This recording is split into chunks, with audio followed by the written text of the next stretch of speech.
Karen. I'm the Contingent Commander of Brentwood School CCF. I stand here in our school chapel today in front of our memorial of the Brentwood School students who lost their lives in World War II to introduce our VE Day video. This week we set our cadets the task to critically reflect on VE Day, and the response was staggering. We had poems that were both written and read aloud, we had posters drawn and created, we had critical reflections of photos taken at the time, and our very talented musicians have both played and written pieces of music for us. I'm very proud of these cadets and I hope you enjoy the video to come.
Thank you, Sammy, for that fantastic piano playing, and to all the cadets whose drawings were included to commemorate this very important day.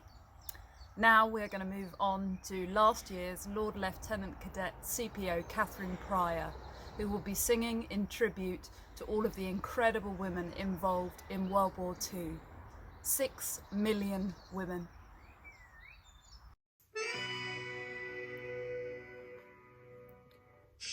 6 million women, the young and the old, taking over all the jobs that men used to hold, flourishing and changing till the battle's won, while we worry for our husbands, our brothers and our sons. We're making all the bullets, we're building all the planes that they're throwing at the enemy again and again. We're digging up the gardens, we're working on the land, we've taken on the home front to give them a hand. 6 million women, the young and the old, taking over all the jobs that men used to hold, flourishing and changing till the battle's won, while we worry for our husbands, our brothers and our sons. We are comrades too, all together in the fight, digging deep for victory, working in the factories both day and night. Watch our children leave to a place without a friend, sheltering while our houses shook, living on a ration book, make do and mend. 6 million women, the young and the old, taking over all the jobs that men used to hold, flourishing and changing till the battle's won, while we worry for our husbands, our brothers and our sons. Our gardens full of cabbages, our hearts full of fear. We face uncertain future, year after year, sheltering from the air raids, the knock on the door, permanently turning from the life we had before. 6 million women, the young and the old, taking over all the jobs that men used to hold, flourishing and changing till the battle's won, while we worry for our husbands, our brothers and our sons. 6 million women, the young and the old. 6 million women, the young and the old. Excellent, and thank you to Catherine for your rendition of 6 Million Women. And a big thank you to all the cadets that worked so hard on their amazing VE Day presentations. And now I'd like to introduce a piece by Edward Brenchley in the 3rd year playing Steady, followed by a piece by Jessica Smith, and then a VE Day presentation with a commentary from the creator Joanna Burgess. Hi, I'm Ed Brenchley and I'm going to be playing Steady in B minor. And I chose this piece because it reminds me of being away from home, which the World War II soldiers had to do a lot. So.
I used the peace sign as an outline because VE Day was about peace after several long years of war.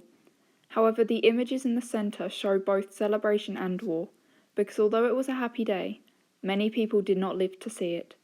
Many lives were lost so there could be a VE Day, and I think that it is very important to remember that.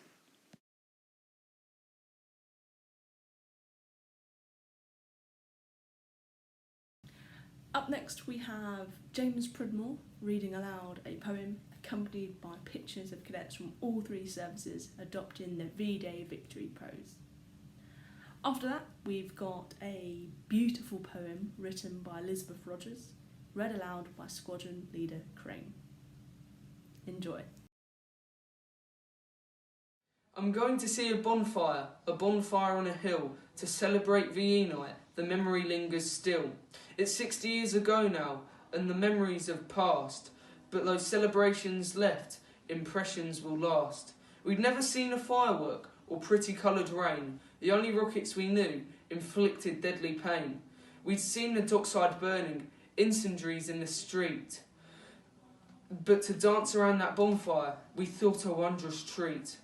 The searchlights had chased the planes, made patterns in the sky, the church bells, hooters, sirens we heard on hilltop high.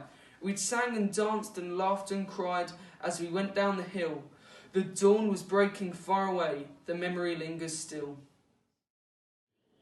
This is a poem written by Elizabeth Rogers in the 3rd year.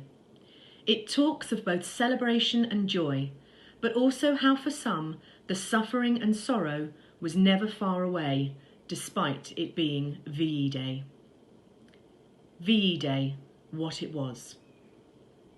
It was the day the hostilities officially ended, and triumph and happiness rose. It was the day ceasefire was announced, and the soldiers returned home. It was the day they had all waited for, when they could celebrate and feast. It was the time when buntings hung and cries of joy raced along the streets. It was the end of war and conflict, for the Britons at least. The soldiers could return home to also celebrate and feast. But not all these soldiers were happy, as they had lost the ones they loved. Friends, family, or fellow men, as they didn't make it to that day. It was when the prisoners of war came home to all those they held dear. For them, it was scary and frightening to be in crowds of cheer. Experiences none could forget, with injuries unbearable. The banners of joy were just too much for those who had gone through the tough. But the memory goes on this day of celebration. Let us turn our thoughts to this day of triumph and sorrow, as this is what Churchill said. On the very day called VE Day, the day the hostilities officially ended. The very day called VE Day, the day for which the Allies had waited. We now move on to our next two pieces. During the Second World War, 173 old Brentwood sadly lost their lives. Behind me is a portrait of one of them, Flying Officer Vivian Rosewall. Flying Officer Rosewall was reported missing, presumably dead, on the 31st of May 1940, when the Wellington bomber he was co-piloting crashed in Belgium during the Battle of Dunkirk. His station commander found the letter amongst his possessions. It was left open so that it could be passed by the censor. He was so moved by the contents of the letter that it was later published in the Times in June 1940. Lieutenant Gellard took on the challenge of repainting his portrait, and our bursar, Commodore Blunden, reads the first and last paragraphs of his letter. This is then followed by a piece of music by Heather Trevelyan, set to footage from the Imperial War Museum. Dearest Mother, though I feel no premonition at all, events are moving rapidly, and I have instructed that this letter be forwarded to you should I fail to return from one of the raids that we shall shortly be called upon to undertake.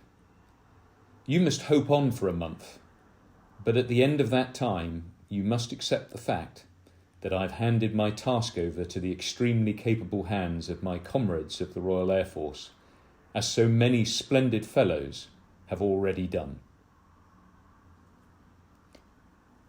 I count myself fortunate in that I have seen the whole country and known men of every calling, but with the final test of war, I consider my character fully developed. Thus, at my early age, my earthly mission is already fulfilled, and I am prepared to die with just one regret, that I could not devote myself to making your declining years more happy by being with you. But you will live in peace and freedom, and I shall have directly contributed to that. So here again, my life will not have been in vain. Your loving son.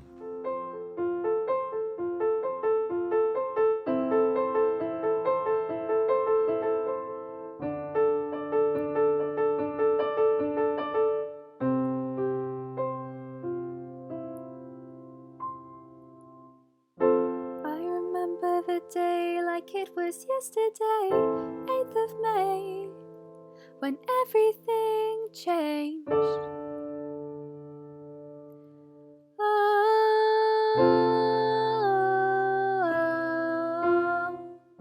6 long years of fighting, not knowing what we're waiting for, still trying for, what is it for?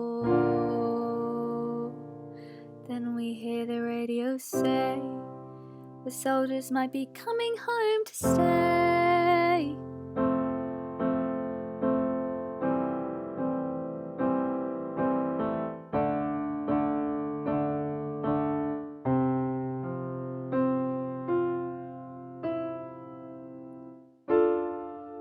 victory for us.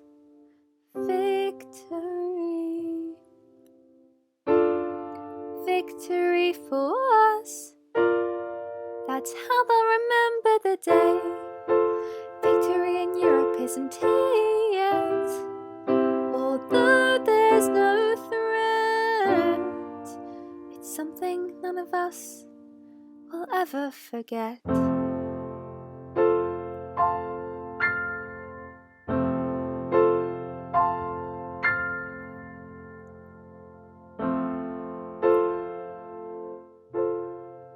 Does it feel like you won when you've lost your son, or your brother shot down by a gun?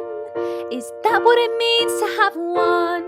When you look at the reality, 18 million unmembers dead, bloodshed stained red, never to return to their families again.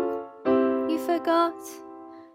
Someone loved them once, someone hugged them once, someone cradled them as their child once. And I don't know about you, but I still see work to do. Nothing much has changed, we're still waiting for a better day. Is this a better day?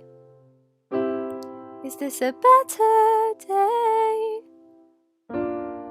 When I imagined victory, it didn't ever happen this way.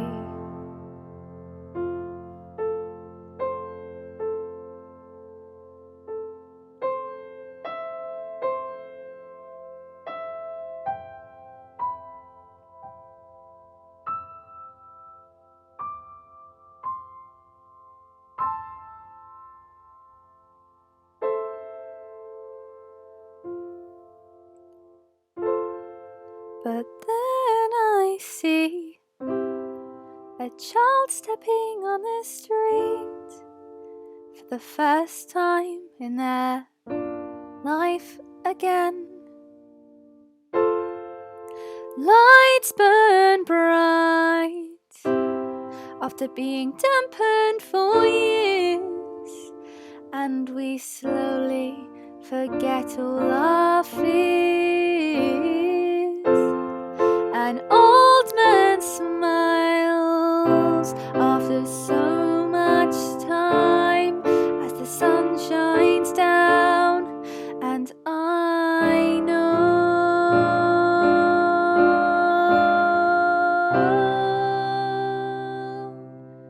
it's not the victory of war that we cheer, but the freedom of not living in fear. We're not living in fear.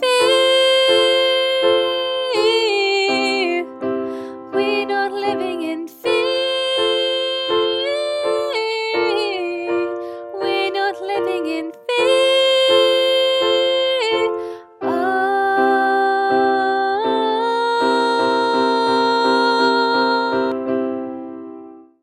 That almost brings us to an end of our commemorative video for VE75. Thank you once again to all the cadets and staff who responded so positively to this virtual CCF activity. I'm just sorry we couldn't include everything today. We now leave you with a piece of music from Virtual Musicland. Our musicians have been incredibly busy over the past 7 weeks in lockdown, and this week they've put together a great production for us. We hope you enjoy it.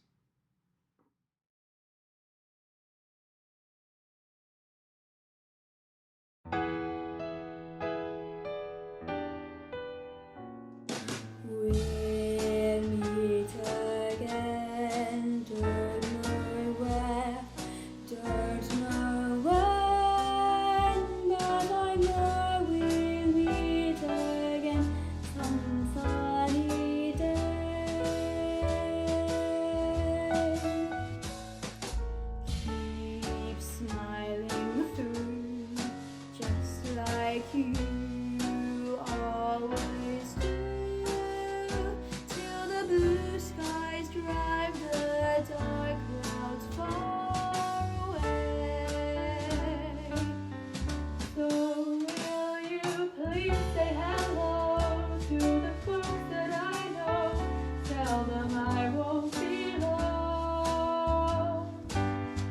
They'll be happy to know that as you watch me go, I was singing this song. We'll meet again, don't know where, don't know when, but I know we'll meet again some sunny day.